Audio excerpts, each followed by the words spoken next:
Hey everybody, it's Shy Panther of the Shy Panther and Friends show, and guess what? We are live at Buddy Guys Legends, and this is the interview that I promised. Yeah, we're making it happen. With Stefan Hillesheim. Yeah. I got it. I had to practice a little bit, and this is pretty awesome. We're at Buddy Guys Club here upstairs, and we're going to get this interview going. And please let me know if we're having any audio problems so that we can correct them right away. Okay. In 1 second, let me adjust this just a little bit. I think it's look good. It looks good. Oh, okay. I want to mess it. Yes. That's perfect? That's perfect. Okay. Yeah. All right. Let's get this started. Okay, Stefan. So nice that you could be here.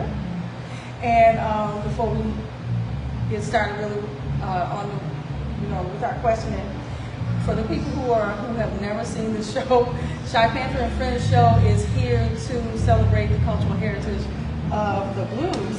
And I'm going to ask you right now to like the page, follow, comment, and share. Okay, now we can get down to business. So, how are you doing today? Doing good. Good. Like, a little bit nervous. I always am a little bit before I play. I mean, once I get going, once I get started, I feel like it flies away within the first song or two. But it's a good thing. Keeps me on my toes. Yeah. I'm not getting too comfortable. Right, I think so. Well, I'm nervous before every interview. Yeah. And sometimes it goes away and comes right back, but yeah. It's a little bit more the talking than the playing and singing. I think, like the public speaking, I guess. Oh. But you have to get a little bit more comfortable with that too. Yeah, exactly. All right, so Stefan, you are a German native, Mm-hmm. and you came to Los Angeles, well, the States. Mm-hmm. Are you like accustomed to coming back and forth to the States and have family here, or? Mm-mm. No. No, I moved by myself, and it's my 10-year anniversary actually of my leaving. So I've been in the States for 10 years. Last month it was 10 years, yeah. Wow. And went to music school in LA, Musicians Institute, and stayed in California for a while, and then I moved to Chicago.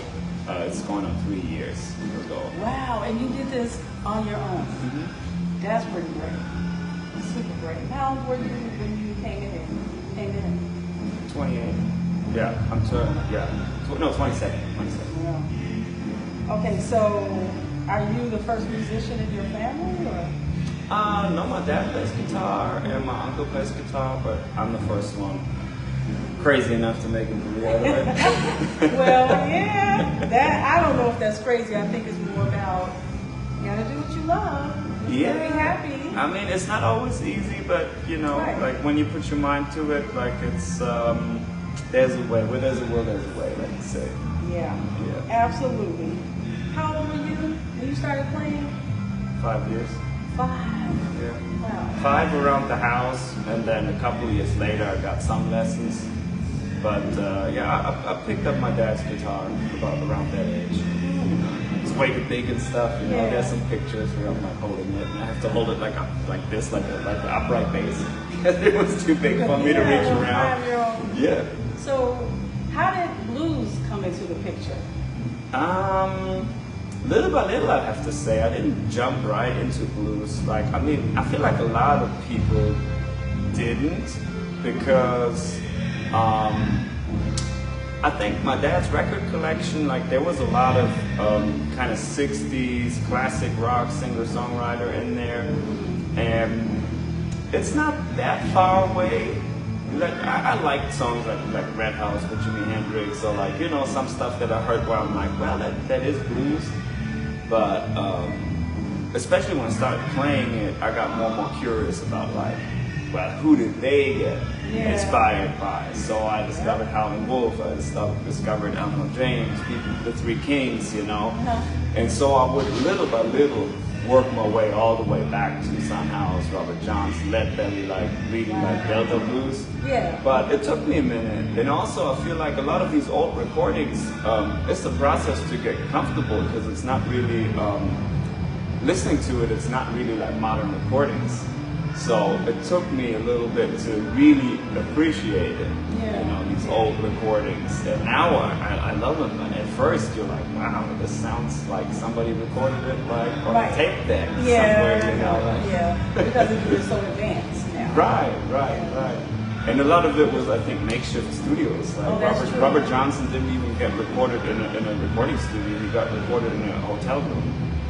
And you know that a lot of them didn't have real guitars when they started out either. I mean, Sears catalog, a lot of people. Harmony guitars or Stella guitars from Sears catalog, you know, like. But you are classically trained.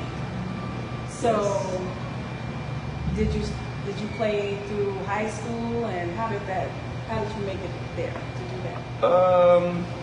I just took an interest in it at one point, and I feel like in Germany it's a little bit less open in terms of stylistic, what you can learn music-wise. Blues is not really that big. I mean, there is a scene, but most people who want to learn how to play, they either go in the jazz direction or the classical direction. You know, those are the things you can really study. At the time, you couldn't study popular music in Germany. You had to go abroad to the Netherlands or somewhere else to do that, or go to America. Like Musicians Institute Berkeley, basically it's like popular music, so you learn a little bit of everything. For me, that wasn't really an option, so I'm like, hey, classical sounds cool, and I like it. It's beautiful music, but I miss playing with other musicians because a lot of it was solo, just by myself, you know, and it gets boring. I can imagine. Yeah. So, when you decided to come to the States, how did you pick California? Looked into different schools. It really started with that, and I'm like, okay, there's a chance, you know, to go to school there for a little bit. And I like California, you know, like I thought a lot of things that I imagined being, you know, like that's where you get famous, didn't turn out to be that way. You know, I think a lot of people have that dream going to LA and making it big. I didn't make it anywhere close to big there, but I just have a different path, and I'm glad I'm in Chicago now because I think I'm definitely meant to be here. So when did it hit you? I need to be in Chicago. Ooh, that took a minute. I mean, there's a lot of good stuff that came out of being in LA. Okay. For me, I think the main takeaway was that I started playing gospel, which wasn't around in Germany at all. Like the church music I knew was organ, like Bach, like so nothing really that relates to the music that I like. But gospel and blues is really close, and I had no idea. I mean, for me, like I think the only gospel music I knew was out of Sister Act. Like I really didn't know. Like I didn't know modern gospel because it's not popular in Germany. I get you. Yeah. So how did you just happen to walk by and hear them singing and playing, or? It was a friend of mine, a drummer. He's from Milwaukee, actually, Jamal Young, and we played together in school. We played different school ensembles and stuff. And he's like, "Hey, man, I play church service here, and I think you do great." And I'm like, "You think so?" Because I really didn't know, and I'm like, "Well, is there any like sheet music or anything?" And he's like, "No, you just figure it out by ear. Just come and check it out." And I'm like, it was like a light bulb went off. Like hearing it and like really being like, you know, part of the energy. I learned so much from doing that. Like, wow. Yeah, I saw really when I was reading your history. Yeah. And I said, gospel? He started playing gospel music? And since coming to the States, your life has changed quite a bit. You were married, you have children. Nah, I don't. No have children yet? No. Well, I'm putting too much out there. I'm sorry. Not yet. Okay. But yeah, a lot of change. Yeah, definitely. I met my wife in California as well. She's a California native. She's from Lancaster. It's like a little bit inland from LA. Okay. And Yeah, we met in San Diego, where I lived a little bit, and yeah, after visiting Chicago, I convinced her to come here. And at first, that was a tough sell because of the weather and everything, but I have to say she does love being here now too. Like Chicago really grew on her. We do a lot of stuff. We go to a lot of like, you know, the cultural events, and the city has a lot to offer, not just for musicians. So. Wow. I would have had a hard time believing that I should come where it's snow rather than stay in a place where it's sunny. And we moved here in January. That didn't make it better. I'm sure. Oh my gosh. Well, I met her and she is really a wonderful lady. Yes, she is. She's on her way here, actually. She's coming here. Oh, is she? Yeah. Oh, okay. Okay, so let's go to your album. Yeah. Live at Rosa. Yeah. Yeah. So, well, before that, how did the band come together? Because you have some really interesting people. Yeah. Dumb luck on my behalf, I guess. I mean, I put myself out there. That's the only thing that I really can say I did. I made a conscious effort when I came here to go sit in as much as possible, go to every jam session, meet as many people as possible.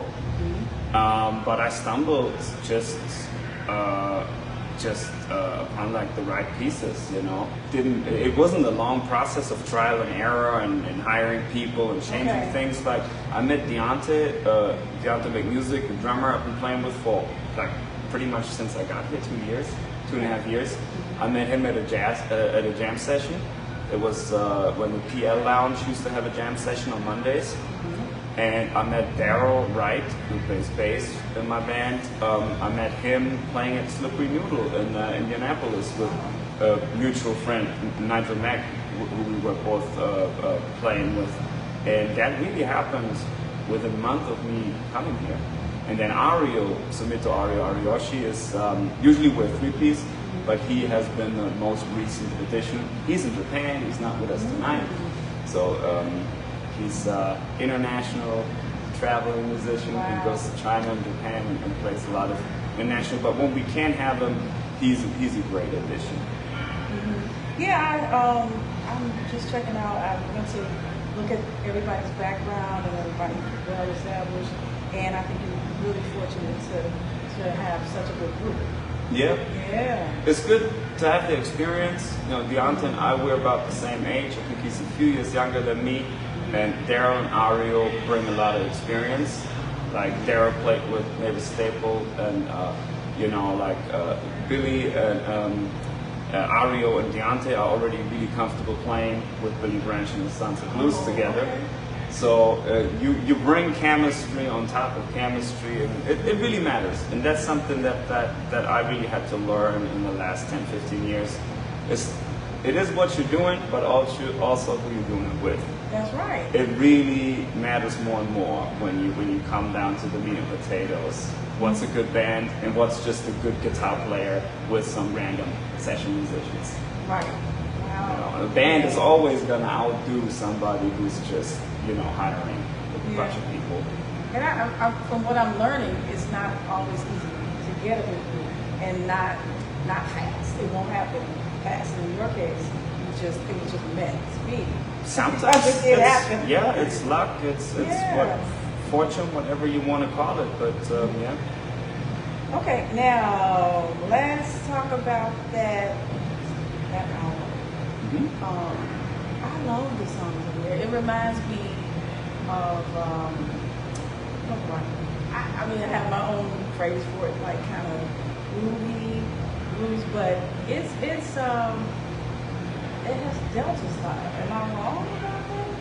I don't think you are. Okay. I mean, thank you, but I have a hard time putting a label or a category on what we're doing at the moment. Yeah. Some people might think we're all over the place Yeah. because No, I I don't started think off so. playing really traditional, Okay. really Okay. like traditional Chicago blues, Yeah. and then I kind of opened it up to a multitude of other ideas that are like not really traditional, and I don't know, it just turned into its own thing, and I'm happy with it. I don't like necessarily restricting myself to just one genre, but a lot of it just goes together. We have one song on there that's more like a southern rock, Allman Brothers-y like feel. You're My Family. Yeah, we have that's some. a nice one. I was listening to it on here too. Right. It's so nice. And we have some like more singer-songwriter stuff on there, which I always, to some degree, have done, like acoustic, just like singer-songwriter, and we have some traditional shuffle on there. We have some stuff that's a little bit more funky. Yeah. We have a song maybe that I should point out that's a tribute to Harlem Avenue Lounge and Kenny Zimmerman, who passed away. And it was just something that came about when they were planning a benefit for Kenny at Fitzgerald's, that I just, kind of reflected, and like the regulars, the friends I made at that place, all went into the lyrics, and I feel like for me it's special if I could write something that means something to people, and if they hear it. It is a small circle of people, relatively small circle, but if they hear it, they know, haha, I know what he's saying there. Yeah. Nobody else knows what he's saying, really. Right. Who you're talking about. Well, I thought the one, where is it We Are Family? Mm-hmm. Yeah. I thought I was wondering who you were referring to. Oh, that's about my wife. Yeah. I knew it. I did. I just knew it right away. Yeah. But a lot of the songs, they kind of make me wonder. I know I have the CD here, but I was going to ask you about some of them. It's a beautiful album. Thank Just you. as you said, there's something on here for everybody, but there's plenty that I think it has kind of a theme to it, kind of a, or I should ask you then, what did you want people to take from the album? Because there's a nice mix of, you have Seduced by the Blues, Put Some Respect on My Name. I can hear your frustration with people, like you said don't listen with your eyes, but Dealing with the Pain, the acoustic Will Remember Me, and Leaving You Behind. Yeah, you got some, I love this. This is nice. So I think one thing besides like me trying not to get bored with my own music and keeping it fresh, one thing that is really important to me is I try never to talk about anything that I don't know anything about. And in blues, in roots music, that is much, much harder. It sounds really like, obviously, I hear some people writing songs about stuff like, that's not your life. Like, you didn't live the life of Robert Johnson or Elmore James. What are you talking about? Right. You're not from the Delta. Like, you're throwing around phrases and things that don't mean anything to you. Mm-hmm. And I feel like I respect the heritage of this music so much that I would feel foolish throwing around things that I can't really relate to. Yeah. So I only try to talk about my own life, or maybe friends or people around me, but I never try to like, just pick up something thinking, oh, that sounds cool or whatever, or like, and I think in roots music, American roots music, it is being done a lot. And I'm like, wow. What are you talking about? This is not like really something that's... And I think that people can see through it. You're not fooling people, except people who don't really know the blues. Yeah. You're not fooling people. We can see through it. Yeah. Even when you meet musicians who do that, you can see that like you said, you can see that's not them. It's an act then sometimes, Mm-hmm. Right. So, what would you tell your younger self, knowing that you've come through all of this and you're here? And everybody knows that who's in the booth, that you're at a world famous club, and you're headlining tonight. So, what would you say?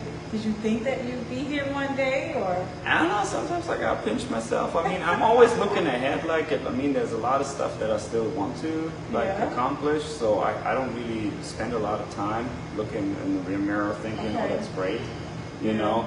But I think if there's anything I could tell my younger self would probably be like, go for it. And I think I was a little bit like skeptical of just working out the way it actually did, you know. But then again, it's part of the process, you know. I think it's part of the process, and some mistakes you probably have to make just to learn from them, you know. Yeah, absolutely. So how was your family when you said you wanted to come to the States, and did they know that you were coming here to play the blues? I mean, I didn't love it at first, of course, but they were supportive because they know I have to do what I you know, really feel like doing with my life. And I had different day jobs before. I worked as a physical therapist. Music was a hobby, and then I became a full-time musician, and little by little it turned out to be what I want to do. But yeah, I mean, it's always hard, you know, to be away from where you grew up, you know. And I get homesick. That doesn't go anywhere. Like, even after 10 years, I still get homesick, you know. What do you miss most other than family? It's hard.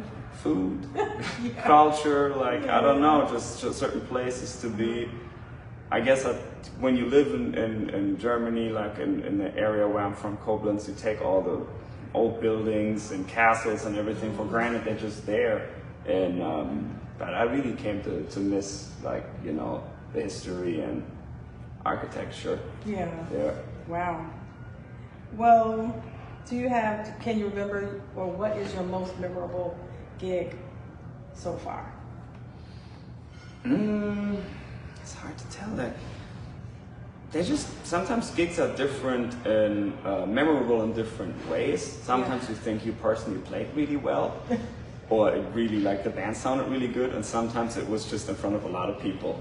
The two don't always go together. Sometimes you do something where other people tell you that was amazing, but yourself, you feel like, we were okay, you know. Is it like the sound, or like things not being like the way you want it to be? But I think so far,